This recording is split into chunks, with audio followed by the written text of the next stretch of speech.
Shalom y bendiciones. Bienvenido una vez más a una cápsula más del Grupo de los del Camino. Mi nombre es Pastor José Vargas de la congregación Yeshua en el Tamí. Estamos contentos en esta semana. Estamos estudiando una nueva porción que lleva por nombre Tesaf, que lo que quiere decir es ordena o encomienda. Pero esta semana nos vamos a estar enfocando en los mandamientos 134 y 135 del libro de Vayikra o Levítico, como comúnmente conocemos.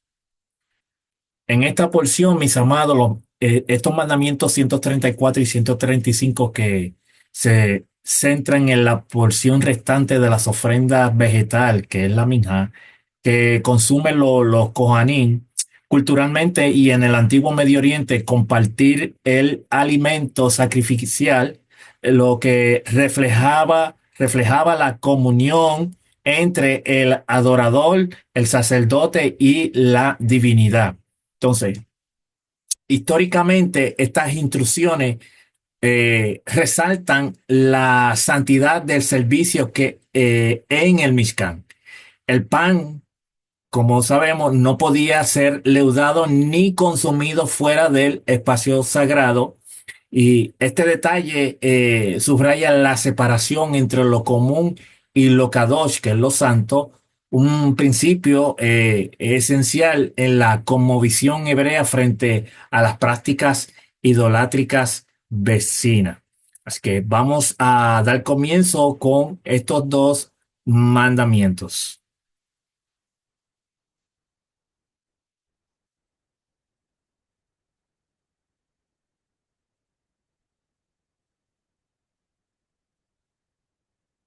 Mandamiento 134, mandamiento performativo del libro del Talyamibon número 61 para hombres, Kohanim y el Beit Hamishdah. Vayikra, aunque aquí dice en el verso 9, pero es en la Biblia hebrea, pero en la Biblia que utilizamos está en el verso 16 del capítulo 6. Y dice, y lo que quede de él, Aarón y sus hijos lo comerán. La esencia es una mibá que los coanín coman el resto de las ofrendas de comida. Leye, lo que quede de una ofrenda de comida de que el cohen ofreciera el cometz, la cantidad que tienen los tres dedos medios. ¿Qué es esto de el cometz?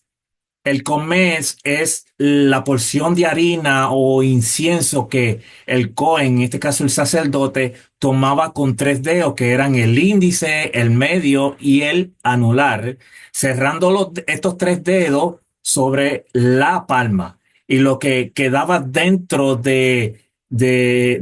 era el comes. Se usaba especialmente en las ofrendas de minjá, que es oblación vegetal, y en el ketoret, que es el incienso.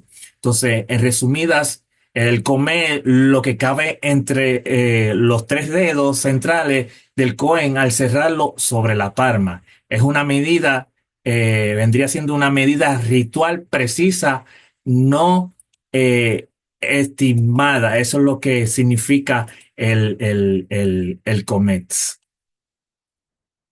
Entonces, puede ser consumido por los Kohanim que estaban de servicio esa semana en particular. Tenían que comerse dentro de los confines del Beit Hamishdah. Incluso a los Kohanim que tenían imperfecciones, por lo que se les prohibía ofrecer sacrificio, se les permitía también participar de las ofrendas de comida. La única ofrenda de comida de la que nadie podía participar era la de un Cohen. Vea el mandamiento número 137, que yo sé que uno de mis compañeros estará tocando. Referencia Menajó 53 y 72.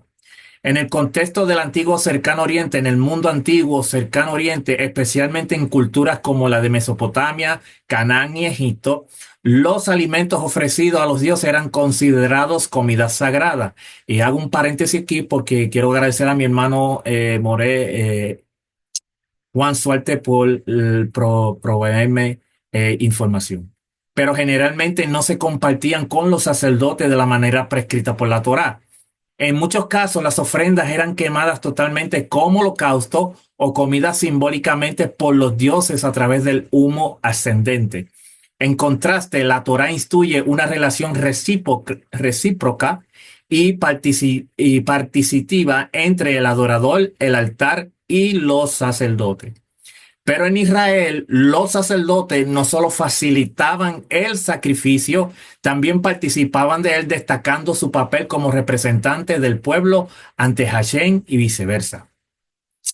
La importancia en el contexto del templo y de Israel. Número uno, sustento sagrado del sacerdocio. Este mitzvah o mandamiento establece el sistema de sustento de los Kohanim. Como, como no recibirían herencia en la tierra, como lo dice Números 18:20, que dice: y Hashem dijo a Aarón, de la tierra de ellos no tendrás heredad, ni entre ellos tendrás parte. Yo soy tu parte y tu heredad en medio de los hijos de Israel. Su sustento venía de las cosas sagradas.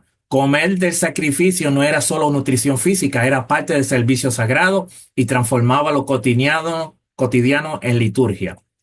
Participación simbólica del pueblo. La comida no era simplemente ritual, sino una extensión del sacrificio.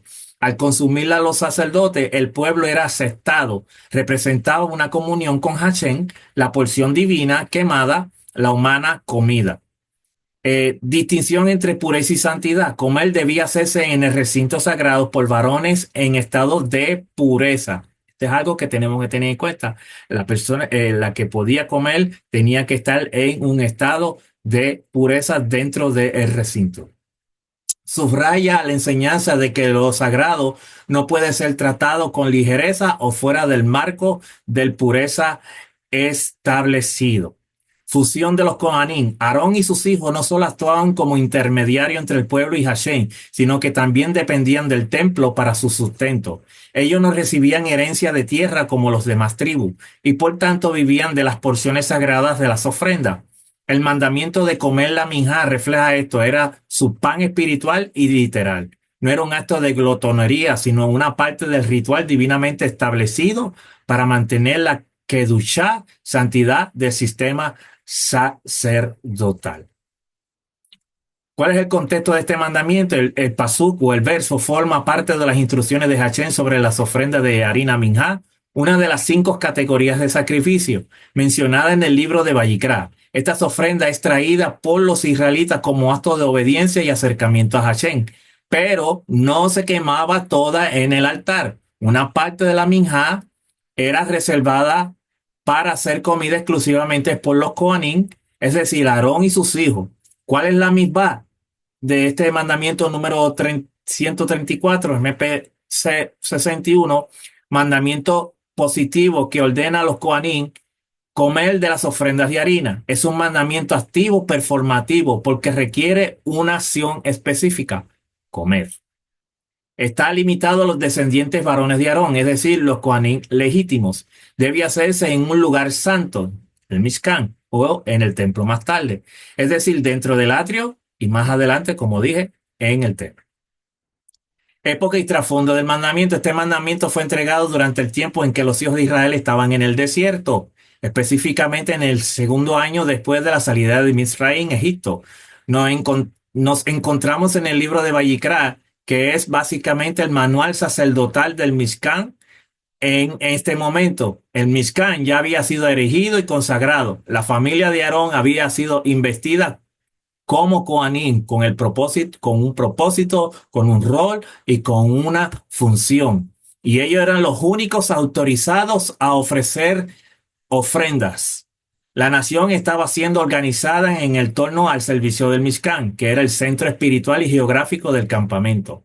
Relación con el servicio del templo. Comer las ofrendas no era un beneficio personal, sino una ofrenda de completar el sacrificio. La Torá lo llama Kodesh HaKadashim, santidad de la santidad, indicando su nivel espiritual elevado. En el mundo antiguo, esto establecía un ritmo de vida sagrado: comer, pero no con intención; sustento, pero desde el altar; nutrición, pero como parte del servicio a Hashem. Hoy, ¿cómo aplicamos este mandamiento 134 de forma espiritual y simbólica? Servicio sacerdotal interior. Somos llamados a ser malajet, Malejet Kohanim, una nación de sacerdotes, como lo dice Éxodo 19:6. Aunque no comemos de la minjá, dedicamos nuestro estudio, oración, obediencia como ofrenda a Hashem. Nutrirnos de lo sagrado, así como los Kohanim comían del altar, hoy nos alimentamos del conocimiento de la Torá y de la presencia de Hashem. Vivir del altar, no del mundo. Como los Kohanim, no buscamos nuestro sustento en la ambición mundana, sino que confiamos en la posición de Hashem a través del servicio. Humildad y santidad. Comer de la minjá implicaba hacerlo con conciencia de su kedushá. Hoy aplicamos esto al vivir con humildad y separar lo sagrado en nuestras vidas cotidianas, tiempo, palabras y acción. Ahora pasamos al eh, mandamiento número 135.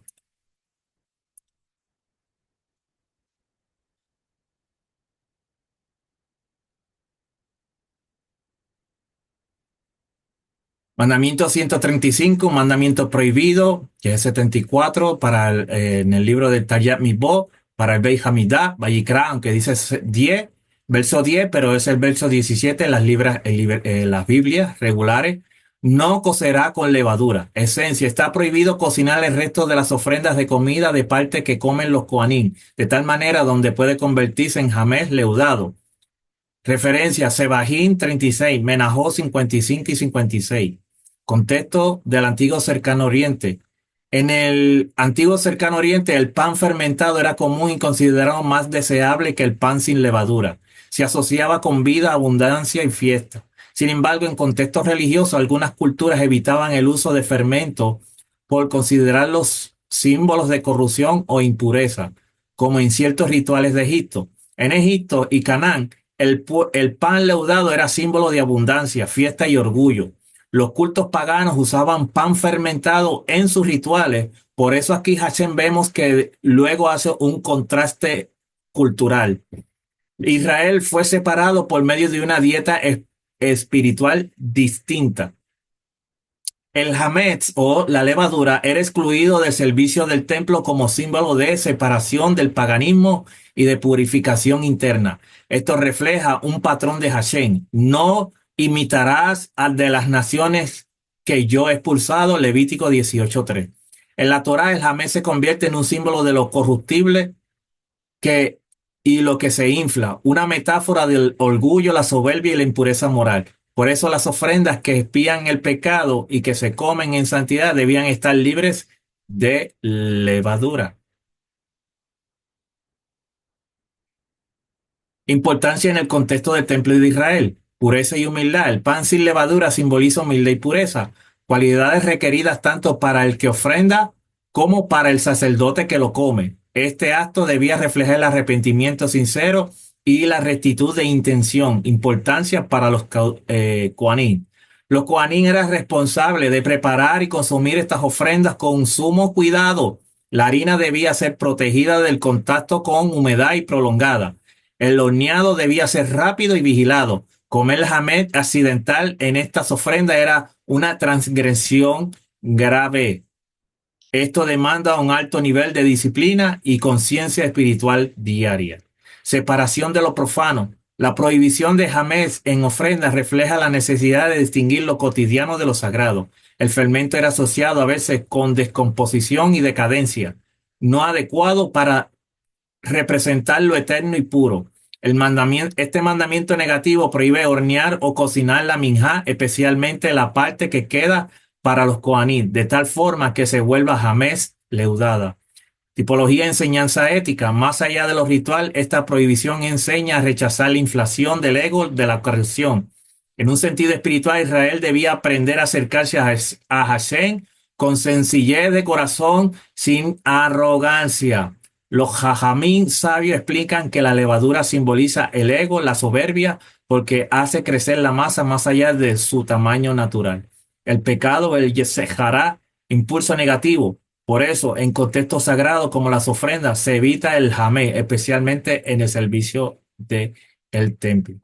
Conexión con ambas mandamientos. Estos dos mandamientos están interrelacionados. Uno establece el acto sagrado de comer, la otra limita cómo se prepara ese alimento. Ambas enfatizan que el templo no era solo un lugar de sacrificio, sino un espacio de transformación espiritual donde hasta lo más básico, como la comida, tenían que reflejar eh, la santidad. Entonces, para concluir, eh, estos dos mandamientos, estos mandamientos, mis amados, tanto el 134 como el 135, instruyen a los sacerdotes, a los Kohanim, a comer la porción restante de la minja, que es en un lugar kadosh, en este caso el Mishkan y más tarde el luego, y prohíben después cocerlas con levadura. Y estos dos mandamientos enseñan dos principios clave: disciplina sacerdotal y pureza en la adoración. Entonces, en el contexto de Antiguo Medio Oriente, esto contrastaba con rituales paganos donde la comida se ofrecía con fermento, símbolo de corrupción o mezcla. Ahora viene la Torá, ordena que lo kadosh sea sin mezcla, sin alteraciones humanas, reflejando integridad y espiritual. Y esto tiene un contraste, quiero añadir esto tiene un contraste con la comida de pesa. Nada puede comerse con levadura, porque vimos que es algo que fermenta, que hincha. Quiero agradecer a mi maestro Rico Cortés eh, por darme la oportunidad de siempre traer estas pequeñas enseñanzas en esta cápsula. Mandamos saludos a todos nuestros hermanos maestros del grupo Los del Camino y también a todos nuestros hermanos del grupo de metodología. Recuerda suscribirse a Tesoros del Templo, descargar la aplicación del Segundo Templo y también suscribirse a teshuva.tv. Así que mis amados, bendiciones, shalom, será hasta la próxima.